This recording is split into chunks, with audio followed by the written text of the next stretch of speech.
Jay Rosen is moving this week, so I am joined by my very special guest host, Christy Grant Hart. What's the only weekly wrap-up of the top compliance and ethics stories? It is This Week in FCPA with Tom Fox, the voice of compliance, and Jay Rosen, Mr. Monitor. Each week, Tom and Jay highlight 10 stories which caught their collective eye, talk about sports and movies, highlight top podcasts, and preview their upcoming events. Join This Week in FCPA each week for a one-stop review of the week's compliance and ethics highlights. This Week in FCPA is a production of the Compliance Podcast Network.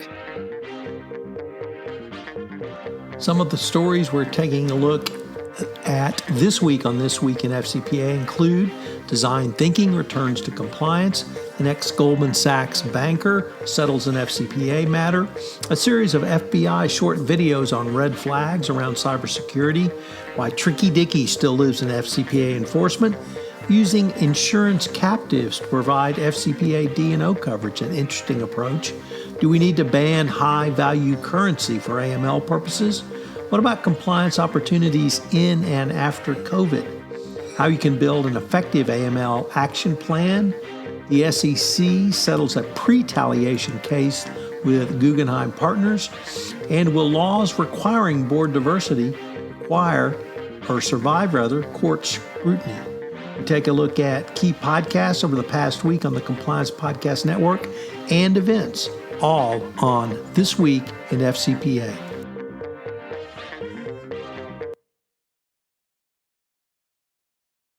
Hello, everyone. This is Tom Fox, back again with Jay Rosen, Mr. Monitors himself, for This Week in FCPA, episode 258 for the week ending June 25, 2021, the Design Thinking in Compliance edition. Jay and I are back to take a look at some of the week's top compliance and ethics stories, which caught our collective eyes this week. So, Jay, should we jump right into it? Let's go for it, man. So, Jay, we begin with the lead title and lead story for this week, and that's design thinking.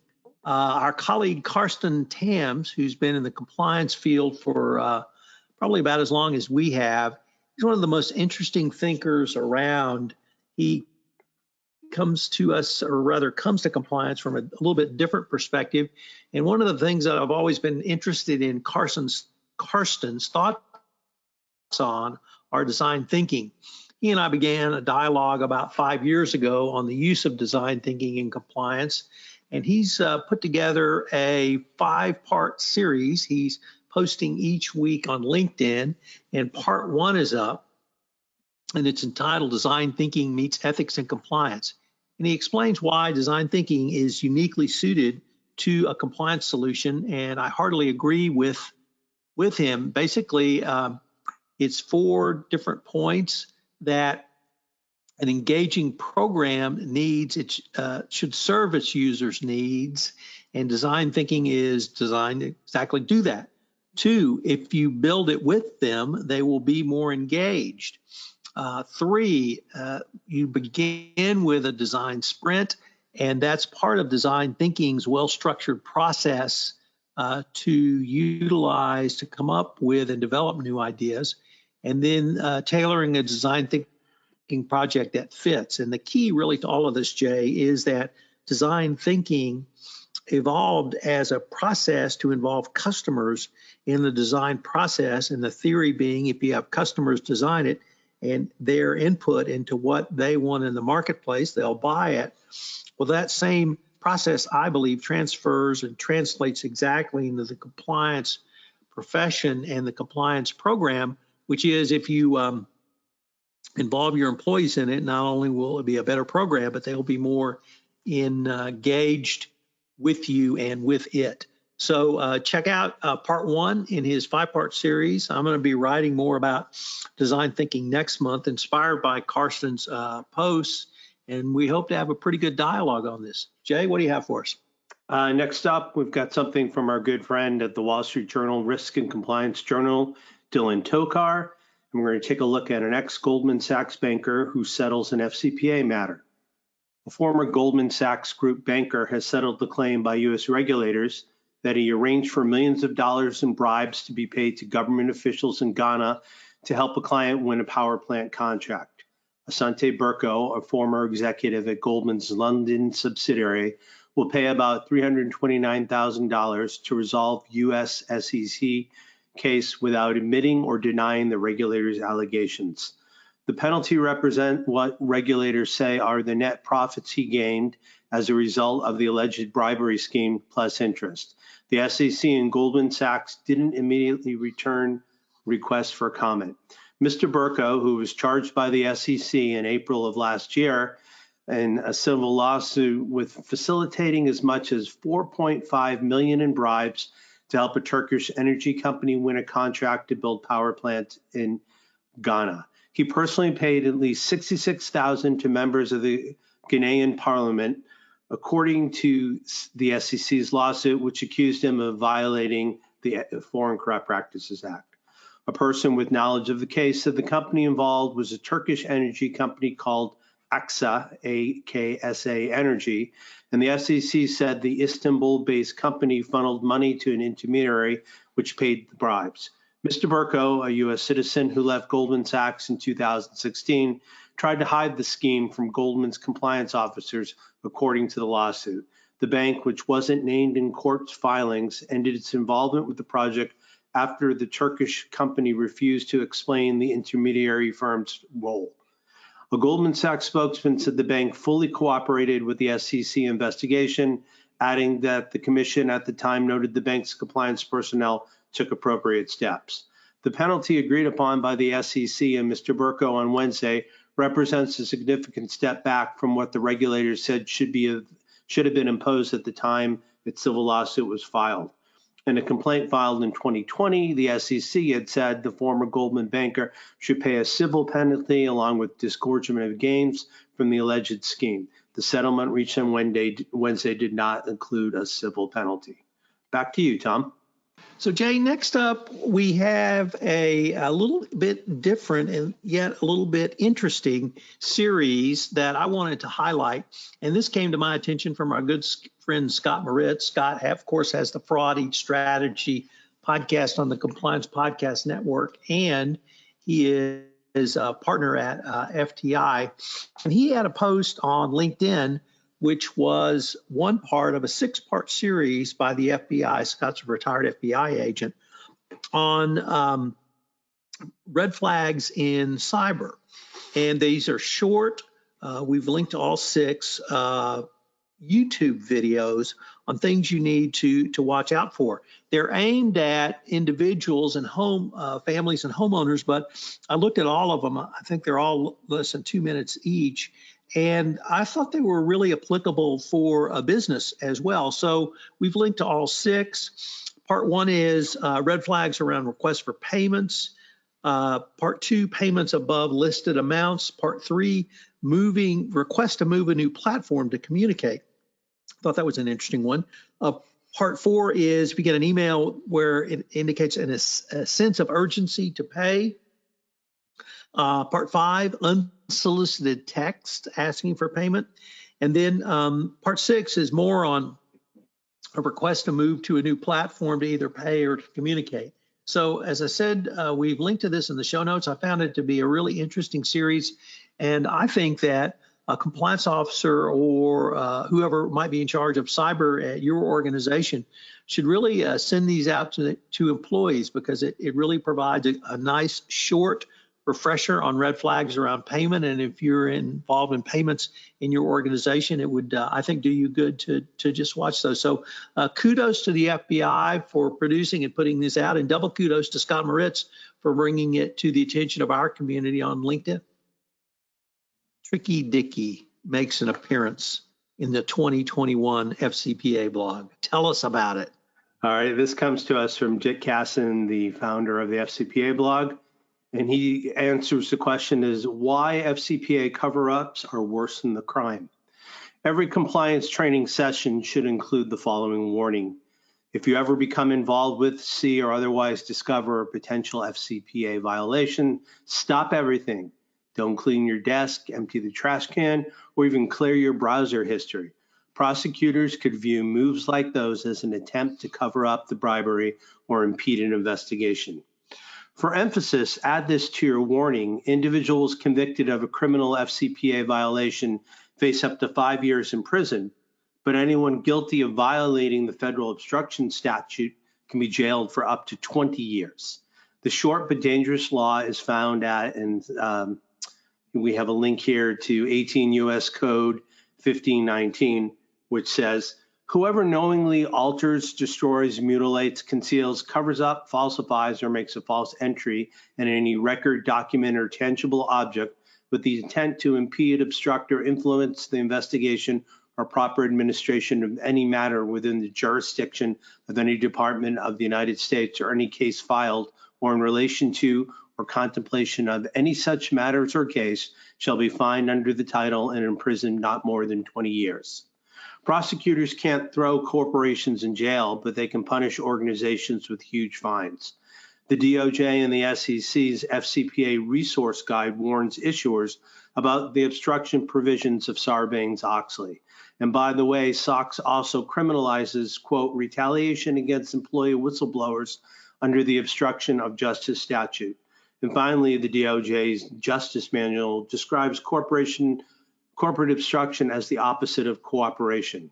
So what's the history of obstruction in FCPA cases? It's been a mixed bag for individual defendants. In 2019, the DOJ included an obstruction count against a former Herbalife executive charged with conspiracy to bribe Chinese officials. Prosecutors said Jerry Lee, a Chinese citizen, allegedly lied to the SEC and destroyed evidence. Charges are pending. In another case, the DOJ said a French citizen tried to obstruct an ongoing federal grand jury investigation into potential FCPA and money laundering offenses. Frederick Sillins pleaded guilty in 2014 to obstruction and was sentenced to 2 years in prison. Another early FCPA prosecution included the obstruction count. The defendant was a Hollywood movie producer, Joe Green. The DOJ said Green bribed an official in Thailand and later cooked his company's books, disguised the bribes as bona fide film production expenses. The jury convicted Green of 17 FCPA money laundering counts, but acquitted him on the single obstruction account. Green, who died in 2015, was 77 when his trial started and in poor health. He served a 6-month prison sentence and was released in 2019. Back to you, Tom. So, Jay, next we had a really interesting article, our second offering today from the FCPA blog by Daniel Shefitz and Sergio Orninger. I'm sure I butchered both of their last names. And they are partners at Morgan Lewis, White Shoe Law Firm. And they talk about something that frankly had not seen discussed really in the by the FCPA Commentariat, which is creating a captive law firm for D&O coverage for FCPA work. For those not familiar with captives, in a prior life I did insurance work, and a captive is where you create your own insurance company for claims against your company. And I'd really not thought about that in the FCPA context, but they give some pretty good details about not only what captives are, but how a company can use a captive insurance company as a tax efficient tool to protect fully stakeholders from D&O, indemnification, securities claims, and non-indemnifiable losses. It's a little bit into the weeds, but if you're a geek like me, you love going into the weeds on pretty much any legal topic.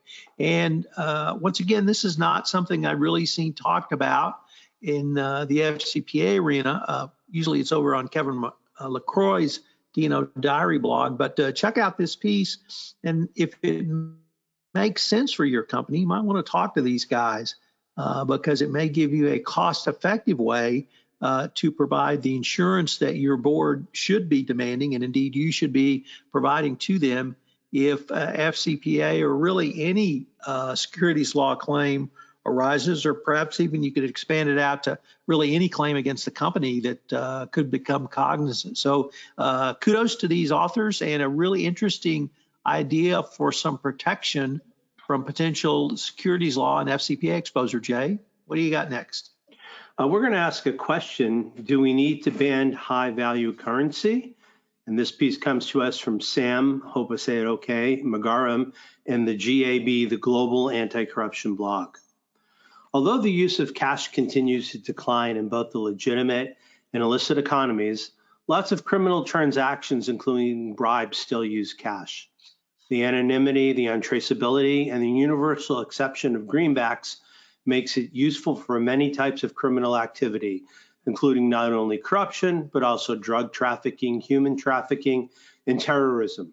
Cash is also indispensable to money laundering because it both obscures the source of funds and enables money to flow undetected across borders. Indeed, as governments and banks increasingly scrutinize electronic transactions, parts of the illicit economy will embrace cash all the more.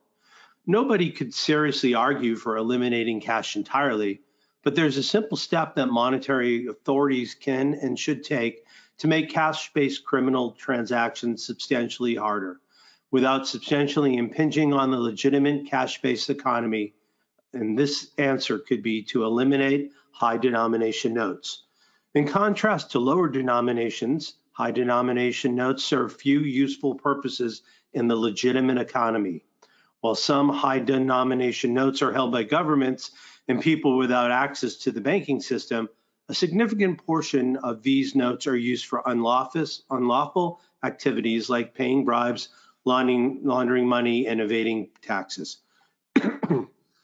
Indeed, British law enforcement estimated that in 2010, 90% of the 500 euro notes in the UK were held by organized crime, and the economist Kenneth Rogoff estimates that over 75% of $100 bills held in the US are used for illicit purposes.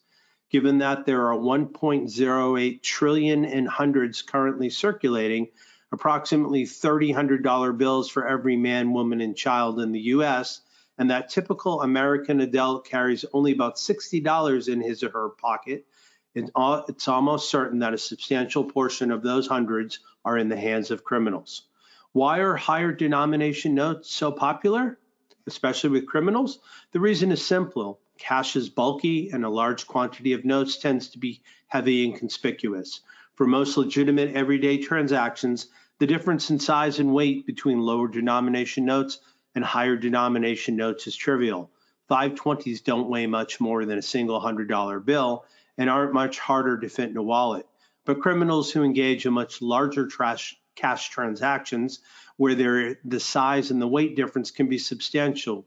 $1 million in $100 bills weighs just 22 pounds, and it fits in a briefcase. $1 million in 20s would weigh over 100 pounds and require a duffel bag. Forcing launderers and smugglers to use lower denomination bills would either cause them to increase the total number of cash shipments or make existing shipments more conspicuous. Not only would eliminating high denomination notes make laundering bribes more difficult, it would make the actual payment and storage of bribes riskier. And even grand corruption, which often involves wire transfers and the like, would also be hampered by eliminating high denomination notes because corrupt officials often rely on cash. Monetary authorities around the world could make it considerably more difficult to pay and accept bribes, launder money, evade taxes, and engage in a host of other criminal conduct by simply printing smaller notes. Any resulting inconvenience to the legitimate activity would likely be small and would be well worth the trouble. While unilateral action by national monetary authorities to discontinue these and other high denomination notes would be helpful, coordinated action would be preferable. After all, cash is fungible. While eliminating any one high denomination note would be an improvement, some criminal activity would likely shift to another. The good news is that relatively few countries issue problematically large notes. In fact, unified action by the G20 would include nearly all high denomination notes, and there's a good chance that the remaining few issuers could be persuaded to join as well. We'll be right back after this message.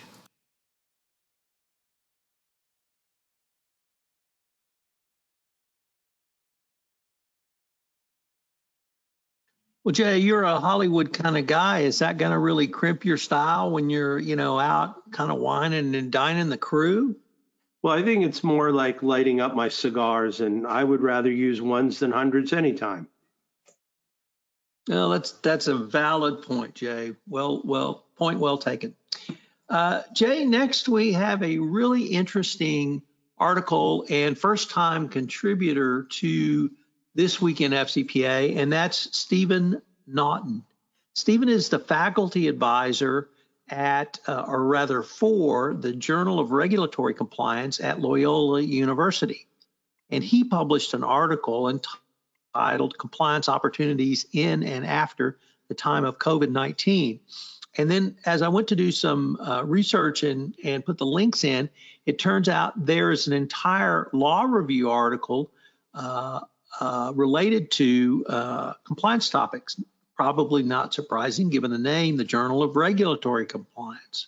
So the spring 2021 edition has, in addition to Stephen's article, conducting internal investigations and responding to government inquiries, considerations in the age of remote workforces, and understanding ethics and compliance, a practitioner's guide to effective corporate compliance programs. It also has two additional articles, Work in the Time of COVID-19, Polarities, Variants, and Mutations of Employment Law, and a better guide to prescribing, particularly during public health emergencies, legislation and policy governing prescribing to self and family. So I was thrilled to find this journal, Jay. I'm a little sheepish to admit I was not on my radar before. And here's the best part, Jay. All of the articles I've just detailed are available at no charge. So if you like law review articles, if you're a lawyer, or perhaps if you're not, and you still enjoy them or want to get into them, I'd suggest taking a look at this issue. We've linked to the entire journal in the show notes, including Stephen's article. So I just want to say kudos to the executive editors, senior editors, associate editors at the Journal of Regulatory Compliance at Loyola University of Chicago. Jay, what do you have for us next?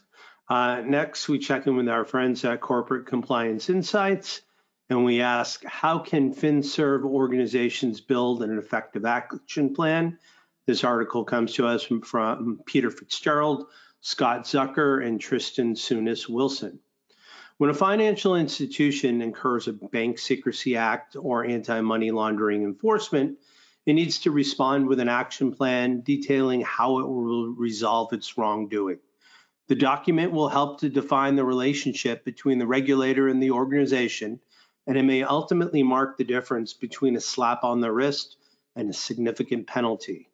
In 2020, there were over 12 publicly released enforcement actions delivered against financial institutions by regulatory bodies for BSA and AML-related deficiencies. In sum, they resulted in over $225 million in fines, according to a Deloitte analysis of publicly issued enforcement actions. Regardless of the regulator or type of action, all enforcement actions require management to provide a written response in the form of a proposed action plan. A well-crafted comprehensive action plan that is addressed in a timely manner is a critical step a financial institution can take to remediate noted concerns and have an enforcement action lifted. Here are four main strategies for creating an effective response. First, be specific. A crucial step in creating an effective action plan, being specific, will decrease ambiguity and reduce the number of follow-up inquiries and level of scrutiny from regulators. Further, financial institutions should create and submit action steps that are comprehensive and have associated milestones and/or timelines that do not overpromise and carry reasonable due dates. It is typically more effective to communicate upfront why a certain course of action will take time to fully implement and complete than it is to explain later why actions were overpromised and underdelivered. Number two, be deliberate. When financial institutions are deliberate and with their remediation plans, they can often save time, money, and resources needed to address the action. All action items should be designed to address or be directly tied to the requirements set forth in the enforcement action. Items unrelated to the enforcement action should generally not be included. Number 3, be consistent. Financial institutions' action plan should address the design and operating effectiveness of steps taken while also remaining consistent with standard internal governance protocols. When financial institutions can demonstrate that they are addressing an action plan in a timely fashion and with active management involvement, they may build goodwill within regulators. And lastly, be realistic. Addressing an enforcement action by crafting an action plan is a significant undertaking, as effort typically affects many aspects. AML compliance programs and needs to reach all appropriate operations, be they regional, multinational, or fully global. No matter how realistic an action plan is about what can be accomplished and how quickly it can be done, it's important to allow for the flexibility needed to tackle unexpected challenges as they arise. Tom? Jay, we had a SEC enforcement action, ironically enough, on World Whistleblower Day, and that involves what Matt Kelly called one of the great unforced errors of compliance, and that's having a pre-retaliation clause in your employment manual. What is a pre-retaliation clause, you ask? I'm glad you asked. It's a clause which prevents an employee from going to regulators when they observed illegal conduct. And a company called Guggenheim Securities had just that. What makes this one of the great unforced errors is that since at least 2016, this has been illegal. And the first enforcement action was against KBR, very well known in the compliance community. How do you not have an enforcement action for retaliation? Pretty simple. Don't have that illegal language in any employment agreement or your employment manual. Yet, Guggenheim Securities actually went the other way. So it's just stunning to me, Jay, that here 5 years later, after there was a clear articulation of the law by the SEC, and even in the KBR enforcement action, they put the language in that they wanted to see, and it's not onerous. It says, confidential information shall remain confidential. You can't release it to anyone outside the appropriate legal department or other authorities in your company. But that doesn't prevent you from going to a regulator for illegal conduct or good faith belief in illegal conduct. Yet here we have Guggenheim's securities being slapped to the tune of some nearly $300,000 or $229,000, I think, for failing to follow the law that's been in place for 5 years. Don't make unforced errors. You look stupid. And as we now know, it can cost you money. Jay, what's our last story today? As you spoke about a few minutes earlier, the realm of D&O, we've got something from the D&O diary written by Kevin LaCroix. And he asked, will laws requiring board diversity survive court scrutiny? Last summer, when California adopted a new law requiring corporations based in the state to add board members from underrepresented communities, it modeled the statute on the board gender diversity statute that the state has enacted 2 years before. The constitutionality of this law has been challenged in a federal court lawsuit, but the court hearing the suit had dismissed it based on plaintiff's lack of standing. However, a couple days ago in a June 21st opinion, the Ninth Circuit reversed the district court, finding that the claimant had sufficient standing to pursue the claim. Here's a little background.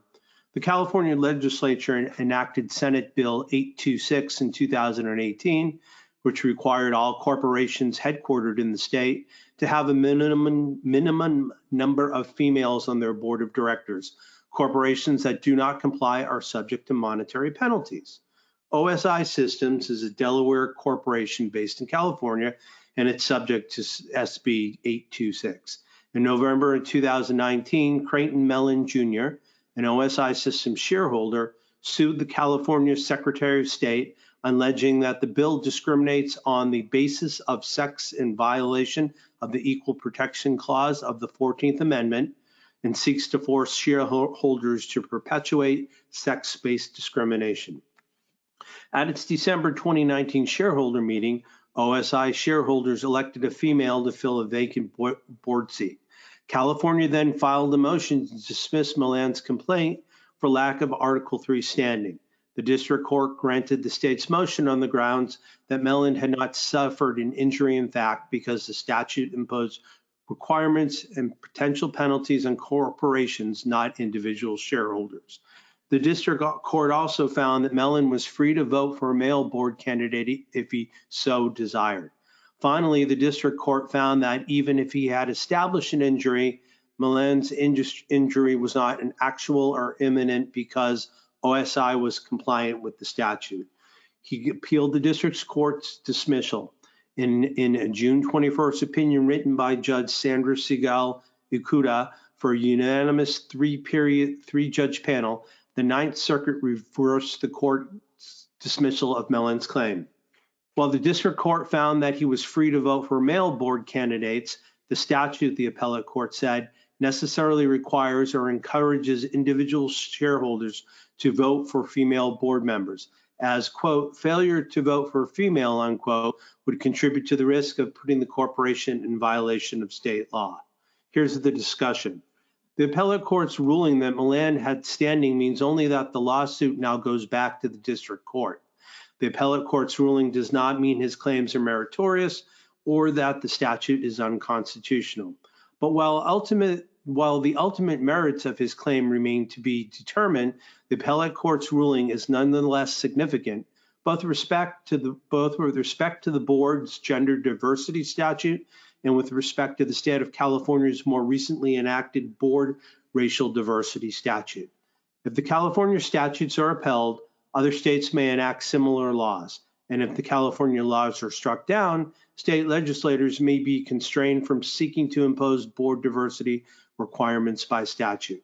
The California board diversity statutes are, of course, not the only current board diversity initiatives underway. For example, NASDAQ has proposed board diversity listing requirements requiring all NASDAQ-listed companies to implement diverse board membership. NASDAQ's proposal to the SEC remains pending. The other initiatives and changing social attitudes in general may cause many companies to take steps to adopt greater board diversity, even without the added impact of legal compulsion in the form of state statutory requirements. Nevertheless, California's board diversity statutes are a significant part of the legal environment within the companies, and their boards must consider the diversity represented among their board's membership.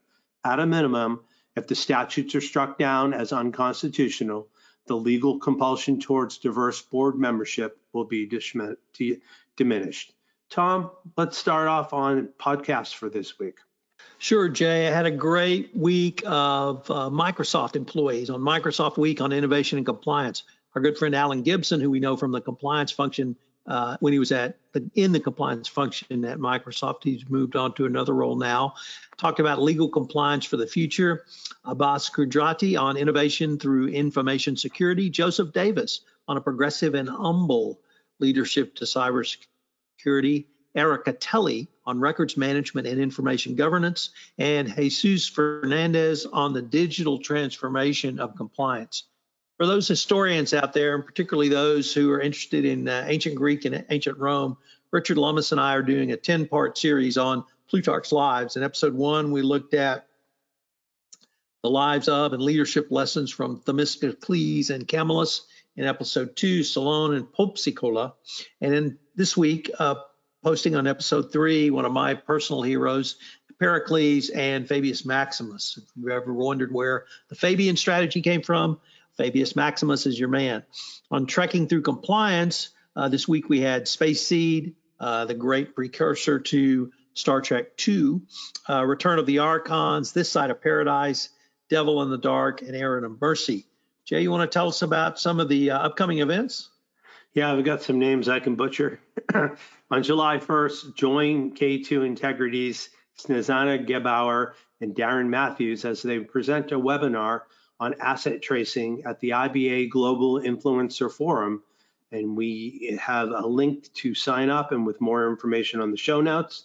Then a couple weeks later on July 13th, please join K2 Integrity for its virtual compliance conference on ESG compliance risks for financial institutions.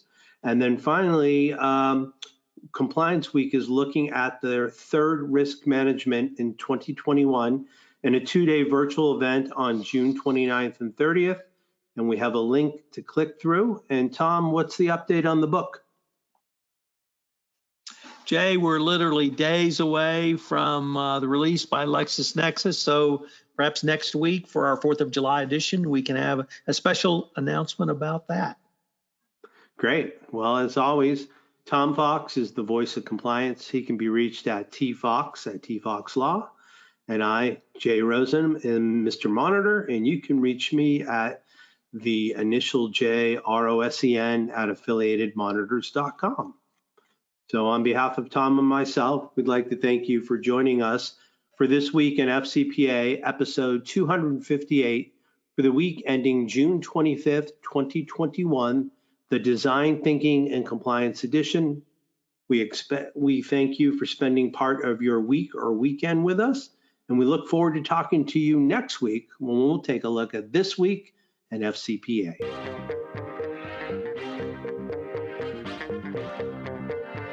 Hello, everyone. This is Tom Fox again. I'd like to thank you for listening to this episode of This Week in FCPA. If you have any questions, you can reach Jay at jrosen at affiliatedmonitors.com. You can reach me at tfox at tfoxlaw.com. I hope you will join Jay and I again next week, where we take up some of the week's top compliance and ethics stories, talk about upcoming webinars, and review key podcasts on the Compliance Podcast Network, which premiered for the week.